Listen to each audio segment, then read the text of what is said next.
안녕하세요, 포터블웨이브 유겸입니다. 오늘은 가격이 다소 비싼 하이엔드 제품을 소개해 드리려 합니다. 이 제가 개인적으로 정말 좋아하는 브랜드인데요, 소개할 기회가 또 이렇게 찾아오게 됐습니다. 참고로 광고입니다. 이 기회가 된다면 항상 사고 싶은 기기 중에 하나인데요, 이 항상 제가 마음속 그 픽으로 꼽고 있는 코드 일렉트로닉스의 TT2 그리고 M 스케일러를 준비했습니다. 개인적으로 코드의 덱은 제가 한 번씩은 다 사용해 본 적이 있는 것 같아요.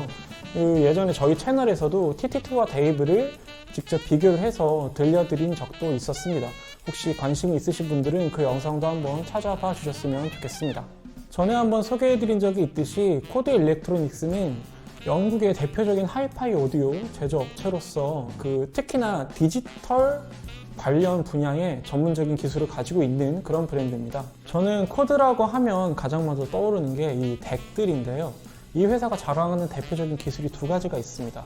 하나는 WTA 필터라는 것이고요, 다른 하나는 FPGA 덱이라는 기술입니다. 이 코드의 모든 덱에는 약간 등급의 차이가 있을 뿐이지만 이 두 가지 기술이 모두 사용되고 있습니다. 이번에 본격적으로 소개해드릴 M 스케일러는 이 코드에서 정말로 자랑하는 그런 핵심 기술만을 쏙 뽑아서 하나의 제품으로 만들어낸 그런 제품 되겠습니다. 이 사이즈는 TT하고 동일하게 맞춰졌지만 사실상 모든 코드 덱들 그리고 코드 외에 다른 제조사가 제작한 덱에도 함께 사용할 수가 있습니다. 아시는 것처럼 TT2 단독으로도 덱과 앰프가 모두 내장이 되어 있기 때문에 헤드파이 원박스 기기로서 손색이 없는 그런 기기입니다. 그럼에도 불구하고 왜 이런 M 스케일러를 함께 연결을 해서 사용을 할까?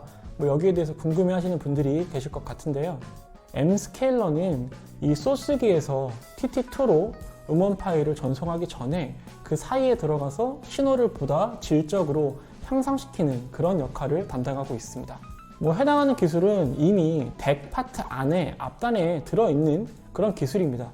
그걸 별도로 분리해내서 훨씬 더 질적인 향상을 꾀하는 그런 기기라고 보시면 되겠습니다. 사실 이런 개념의 기기는 저는 이 코드의 M 스케일러가 거의 처음이라서요, 코드 외에 다른 브랜드에서 이런 기기를 본 적이 저는 없습니다. 그래서 약간 생소한 분들도 많으실 것 같아요. 그래서 휴고2는 저희가 예전에 한번 다뤄본 적이 있기 때문에 오늘은 M 스케일러에 초점을 맞춰서 본격적으로 다뤄보도록 하겠습니다. 먼저 제품의 이해를 돕기 위해서 간략하게 그 관련된 기술에 대해서 설명을 드리려고 합니다. WTA 필터에서의 이 WTA는 코드의 개발자인 러브 아치의 이름에서 따온 Watch Time Alignment의 약자입니다. 이 필터는 소리의 완벽한 타이밍을 구현하기 위해서 일종의 알고리즘화 시킨 그런 기술 되겠습니다. 이 코드에서는 음질에 대해서 굉장히 중요하게 여기는 요소 중에 하나가 바로 타이밍인데요. 이 얼마나 정확한 타이밍에 소리를 전달하는가에 따라서 음질이 좌우된다고 코드 측에서는 주장하고 있습니다. 그래서 이러한 타이밍을 완벽하게 맞춰질 수 있도록 그 프로그래밍한 기술이 바로 WTA 필터라는 것입니다. 관련해서 여러 가지 복잡한 이야기가 있는데요, 그 부분은 다 생략을 하고 결론부터 말씀을 드리면 코드사에서는 이 WTA 필터를 통해서 CD 수준의 그 음원 있죠, 44.1kHz 그 정도 수준의 스펙을 가진 음원도 최대한 원음에 가깝게, 그러니까 원신호에 가깝게 복원을 할 수 있다고 주장을 하고 있습니다. 여기에서 등장하는 개념이 바로 탭이라는 것입니다. 이 코드에서는 탭이라고 부르는 수치를 상당히 중요하게 여기는데요, 탭이란 디지털에서 아날로그 신호로 변환을 할 때 그 변환 과정에서 참고하는 데이터의 수를 의미를 한다고 합니다. 그러니까 이 탭의 수가 많으면 많을수록 참조할 수 있는 데이터가 많아져서 결국에는 보다 완벽하게 복원을 할 수가 있는 것입니다. 휴고 TT2는 탭의 수가 98,304탭이고요. 다음에 코드의 플래그십 기기인 데이브 같은 경우에는 무려 164,000탭이라고 합니다. 중요한 건 이때 사용되는 탭의 수가 무려 100만 탭이 넘어간다는 그런 사실입니다. 아까 위에서 데이브의 신호 처리 탭 수가 164,000탭이라고 했으니까 그것과 비교했을 때 정말 어마어마한 수치 차이가 난다고 할 수가 있겠습니다. 후면의 연결 단자를 한번 살펴볼게요. 이 좌측에서부터 15V DC 전원 연결부, 그리고 두 개의 BNC 입력, 두 개의 광 입력, USB 입력, 그 옆에 출력단이 배치가 되어 있는데 광, 동축 출력, 그리고 2개의 듀얼 BNC 출력이 있습니다. 코드 기기끼리 연결할 때에는 이 듀얼 BNC 단자를 사용하게 되는데요. 이때에는 2개의 BNC 케이블을 사용하게 되고요. 그 다음에 이 경우에는 M스케일러의 최대 스펙인 768kHz까지 업샘플링을 해서 신호를 전달하게 됩니다. M스케일러는 타사의 덱과도 연결해서 사용이 가능하다고 말씀을 드렸죠. 근데 이때에는 연결하는 방식은 동일한데 대신에 듀얼 BNC 단자를 사용할 수가 없습니다.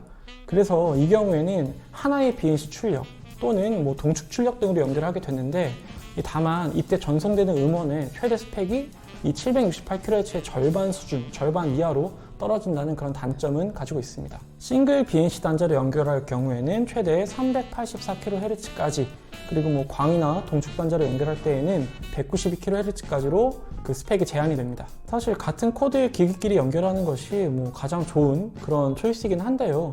그렇다고 하더라도 음원 스트리밍이나 아니면 파일 플레이를 할 때 그 음원의 스펙이 192kHz를 넘어가는 경우가 저는 거의 드물다고 생각을 하게 되거든요. 그렇게 따진다면은 타 덱과 M스케일러를 연결하는 것도 꼭 나쁘다고만 하긴 어렵습니다. 네, 이제 전면을 바라볼 차례인데요. 이 코드 유저라면 익숙한 디자인이죠. 이 동글동글한 반투명한 그런 구슬 같은 버튼이 총 6개가 배치되어 있습니다. 그 중에서 우측의 3개 버튼은 현재로서는 사용할 일이 없는 버튼이고요. 추후에 개발할 어떤 기기와의 연결을 위해서 미리 만들어 놓은 버튼이라고 합니다. 아니 대체 뭘 만들길래 이렇게 미리 버튼까지 만들어 놨을까요? 좌측의 3개의 버튼 중에서 가장 왼쪽 버튼이 비디오 버튼인데요. 이 비디오 버튼은 영상을 볼 때 활용할 만한 그런 버튼이 되겠습니다. 싱크 밀린 문제를 해결하기 위한 건데요. 코드 기기를 써본 분들은 아시겠지만 코드 기기를 연결해서 음악을 재생하게 되면 간혹 음악 처음 부분이 끊겨서 시작되는 경험을 해보신 적이 있을 겁니다. 이 코드 제품이 워낙 제품의 신호 처리 자체가 양이 방대하기 때문에 연산 처리하는 시간이 오래 걸린다고 해요. 음악을 재생하는 경우에는 첫 시작 부분을 제외하면은 별 문제가 없을 텐데 이 영상 시청은 말이 좀 다르죠. 이 싱크가 맞지 않아서 이대로 사용하기에는 아마 문제가 될 겁니다. 구체적으로는 약 0.6초 가량의 딜레이가 발생을 한다고 합니다. 이때 이 비디오 버튼을 클릭을 하게 되면 이 싱크 밀림 현상이 0.1초까지 줄어든다고 하니까요. 영상 시청에서는 아마 필수적으로 사용하게 될 그런 기능이 되겠습니다. 네, 그 다음으로 중간에 있는 이 버튼은 인풋 선택 버튼인데요. 대체로 컴퓨터에 연결하는 경우에는 USB 인풋을 사용할 테니까 이 경우에는 이 버튼의 색깔을 흰색으로 맞춰두시면 되겠습니다. 마지막으로 중간 버튼은 OPSR이라고 쓰여져 있는데요. 이것은 아웃풋 샘플레이트의 약자를 새겨놓은 것입니다.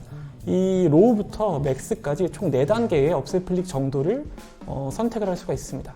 네, 소리를 한번 살펴볼게요. 이 코드 일렉트로닉스 제품을 사용해 보신 분들은 아시겠지만 이 코드 기기들은 이 개성이 확실하게 드러나는 편입니다. 이 맑다, 깨끗하다, 깔끔하다라는 표현이 굉장히 참 잘 어울리는 그런 제품들이고요. 이 탭이 올라갈수록, 즉 코드 기기에서 상급기로 올라갈수록 소리의 자연스러움이 보다 배가 된다라고 저는 생각을 하고 있습니다. 그래서 이 한번 코드 음색에 취향을 저격당한 분들은 다른 덱을 선택하는 것보다는 코드의, 그러니까 동사의 상급기 덱으로 기기를 변경하시는 분들이 제 주변에는 굉장히 많았어요. 저 같은 경우에는 코드 제품의 소리가 전적으로 제 취향이다 라고 말을 하기에는 좀 어렵긴 하지만 그래도 객관적으로 봤을 때 이 코드만의 그 개성 어린 그 소리가 상당히 잘 만든 제품, 상당히 잘 만든 소리라고 말을 해도 무방할 정도의 그런 완성도를 자랑한다고 생각을 합니다. 개인적으로 코드 제품들 중에서는 이 TT-라이너 미상의 제품들부터 실제 코드 소리다, 코드에서 어떤 만든 제대로 된 소리라고 생각을 하는 편인데요. 이 아래 기기인 휴고 같은 경우에는 제가 듣기에는 소리가 좀 딱딱하고 메마른 느낌이 들 때가 있었습니다. 그래서 사실 크게 선호하는 편은 아니었는데 다행히도 휴고2에서는 이 부분이 조금 개선이 되었더라고요. 그리고 지금 여기 나온 이 TT2 같은 경우에는 단독으로 들었을 때에도 정말 훌륭한 소리를 자랑을 합니다. TT2만 놓고 생각을 해봐도 이 정가가 650만 원짜리예요. 소리가 나쁘면 안 되겠죠.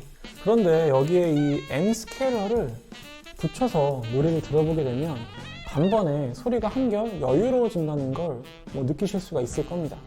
특히 무대의 깊이감부터 확연하게 차이가 나는데요. 사실 제가 듣기에는 어떤 곡을 듣더라도 TT2 단독으로 들었을 때하고 이 M 스케일러를 연결해서 들었을 때 그 소리 차이를 확실하게 느낄 수가 있을 것 같은데, 오늘 제가 소개를 해드릴 곡은 판소리를 하나 가져와 봤습니다. 두 번째 달과 김준수가 함께 제작한 판소리 춘향가라는 앨범을 한번 소개해 드릴까 합니다. 두 번째 달은 이 다양한 시도를 하는 크로스오버 밴드입니다. 이 앨범은 판소리에 듣기 좋은 어떤 편안한 멜로디 중심의 재즈를 결합을 시켰습니다. 그래서 전통 국악에 비해서는 접근하기가 훨씬 쉬운 편이고요. 제가 듣기에는 거의 한 편의 뮤지컬을 보는 듯한 그런 느낌을 받았습니다.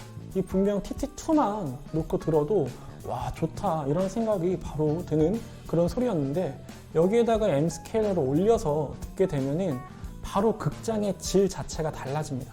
일단 무대의 규모가 훨씬 더 확장이 되고요. 음향 시설 자체가 업그레이드된 느낌, 그런 느낌을 받을 수가 있었습니다. 공간의 확장간 다음으로 느껴지는 개선점은 이 음선의 질감 역시도 굉장히 향상됐다는 것입니다. 이 M 스케일러를 듣다가 다시 TT2 단독으로 듣게 되면 원래 소리가 이렇게 건조했나 메말랐나 라는 그런 생각이 들 때가 있었어요. 이건 아마도 이 중고역대의 잔향감 때문이 아닌가 싶습니다. 잠깐 다른 얘기를 해서요, 사진을 예로 한번 들어볼게요. 이 원본을 포토샵으로 편집을 할 때 이 샤픈을 먹이게 되면 사진이 굉장히 선명해지고 또렷해지는 것 같은 그런 느낌을 받을 수가 있을 텐데요. 하지만 사진을 확대해서 자세히 보게 되면 이게 또 굉장히 또 어색한 느낌을 받을 거예요. 음악에서의 높은 해상력도 이와 비슷하다고 저는 생각을 합니다. 이 높은 해상력이란 단순히 선을 깎아서 이렇게 날카롭게 만드는 것이 아니라 자잘한 입자 하나하나 모여서 만들어지는 것이기 때문에 해상력이 높을수록 오히려 더 자연스럽게 들리는 것이 정상입니다. 개인적으로는 예전에 TT2와 데이브를 비교했을 때보다 오히려 TT2와 TT2의 M 스케일러를 물렸을 때 그 소리차가 더 크게 느껴지는 것 같습니다. 참고로 M 스케일러는 듀얼 BNC를 지원을 하는 모든 코드의 덱과 연결이 가능하기 때문에 TT2 뿐만이 아니라 데이브도 당연히 되겠지만 하급기인 큐티스트 같은 기기에도 함께 물려서 사용할 수가 있습니다. 그래서 생각을 해보면 M 스케일러, 그리고 큐티스트, 그리고 별도 본인이 원하는 헤드파이 앰프를 연결을 해서 조합을 맞추는 것도 고려해 볼 만한데요. 따지고 보면 그게 더 저렴하게 시스템을 구성할 수 있는 방법이기도 하고요. 그런데 문제는 이때도 과연 제가 지금 들었을 때만큼의 소리 차이가 느껴질지, 그거는 제가 직접 들어보지 않아서 확답을 드릴 수는 없을 것 같습니다. 네, 지금까지 코드사의 아주 신박한 제품 TT2와 M 스케일러를 함께 살펴봤습니다.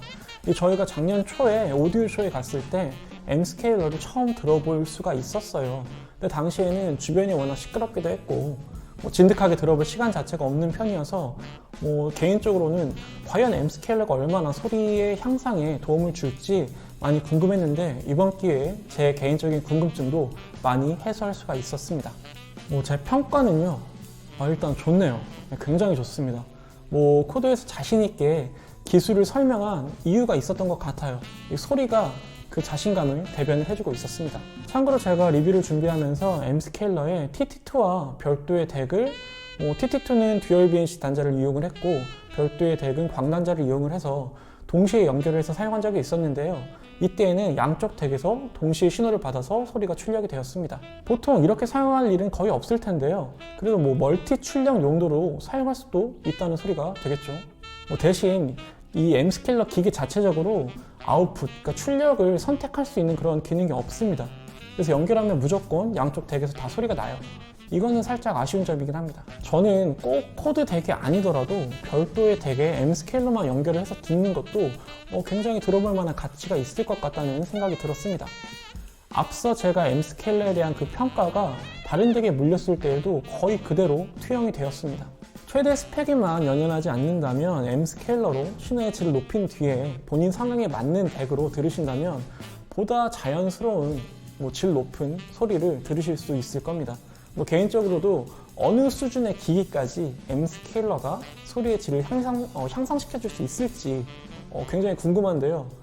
기회가 된다면 이 부분도 한번 테스트를 해보도록 하겠습니다. 그럼 오늘 리뷰는 여기까지 하도록 하고요. 영상이 도움이 되셨다면 매번 말씀드리지만 구독, 좋아요, 댓글, 알림 설정까지 해주시면 저희 채널 운영하는 데 굉장히 많은 도움이 되니까 많은 도움 부탁드리겠습니다. 네, 그럼 오늘 여기까지 하겠습니다. 피스. 가자. 이거는 진짜 사고 싶다. M스케일러는. 사실 TT2는 그냥 예전에도 들어봤었고, TT2를 살 바에는 내가 그냥 돈을 더 모아서 데이브를 사도 데이브를 살 생각까지 있는데, 얘는 괜찮더라고 진짜. 왜냐면 내가 지금 쓰는 덱에 물려도 소리가 달라져. 물건이야. 얼마더라? 550인가? 그러던데. 얘가 650, 550인가? 그럴까? 550인가 450인가? 정확히 기억이 안 나. 근데 괜찮아. 본인 덱의 수준을 올려줘. 귀하의 자식을 보다 상급 덱으로 만들어줍니다. 그치. 왜냐면은 이 코드 덱 같은 경우에는 워낙 소리가 딱 코드스럽잖아. 그냥 깨끗한 그런 소리 안 좋아하는 사람들이 있을 텐데, 그런 어떤 다른 소리 성향 좋아하는 사람이 이거를 물리게 되면은 음색은 그대로 유지가 되고 진짜 신호의 질만 올려주니까 그건 확실히 체감이 되더라. 잘 만들었어. 고민 중이야. 정말로 고민 중이야. 살지 말지.